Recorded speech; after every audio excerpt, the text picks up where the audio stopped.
প্ৰিয় বন্ধু বান্ধৱীসকল আপোনালোকক মই পুনৰবাৰ মাৰ আখৰলৈ স্বাগতম জনাইছোঁ। আজি মই বনাম জিকা মাছৰ সৈতে, কিন্তু এটা নতুন ৰূপত। গতিকে বলকচোন ভিডিঅ'টো ষ্টাৰ্ট কৰোঁ।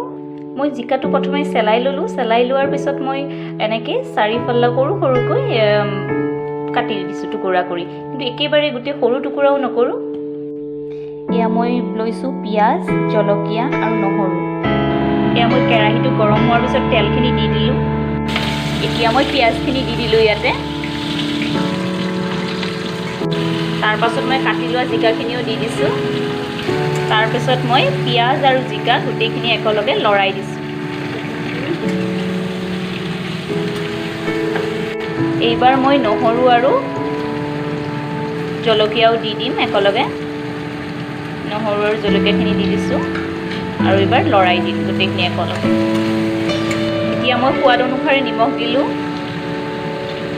তাৰপাছত মই হালধি দিম, অকণমান লৰাই দিছোঁ। ইয়াৰ পাছত মই ইয়াত জিৰাৰ গুড়া দিলোঁ।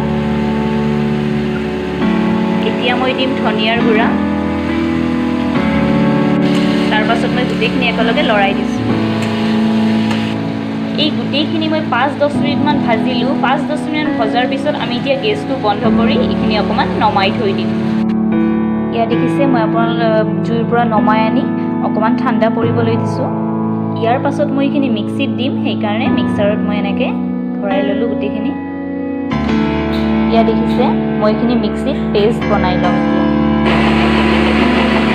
ইয়াত দেখিছে আমাৰ পেষ্টটো তৈয়াৰ হৈ গৈছে। ভাজি লোৱা জিকাখিনিৰ পৰা আমাৰ এনেকুৱা ধৰণৰ এটি মিশ্ৰণ তৈয়াৰ হৈ গৈছে। এতিয়া মই পুনৰবাৰ কেৰাহীটো বহাই দিছোঁ। বহাই দি অকণমান তেল দিছোঁ। আগতকৈ এইবাৰ কিন্তু তেলৰ পৰিমাণটো একদম কম দিম। তাৰপাছত মই ইয়াত তেজপাত দি দিছোঁ। এটা তেজপাতৰ দুফাল কৰি দি দিছোঁ। তাৰপাছত মই ইয়াত পাঁচফোৰণ দিছোঁ। তাৰপাছত মই মিক্সাৰৰ পৰা ওলাই এইখিনি জিকাৰ মিশ্ৰণখিনি দি দিছোঁ। এতিয়া মই অকণমান ইয়াতে পানী দি দিছোঁ। অকণমান লৰাই দিছোঁ। এতিয়া মই মাছ দি দিম। মই ইয়াতে 4 পিচ মাছ দি দিলোঁ।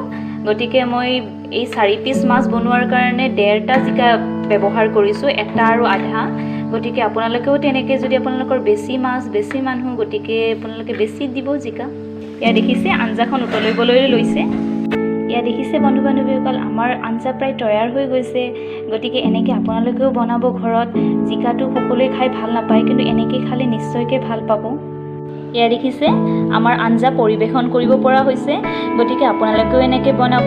আৰু আজি যদি ভিডিঅ'টো চাই ভাল লাগিল, লাইক কৰিব, শ্বেয়াৰ কৰিব এণ্ড ছাবস্ক্ৰাইব কৰিবলৈ নাপাহৰিব। ধন্যবাদ।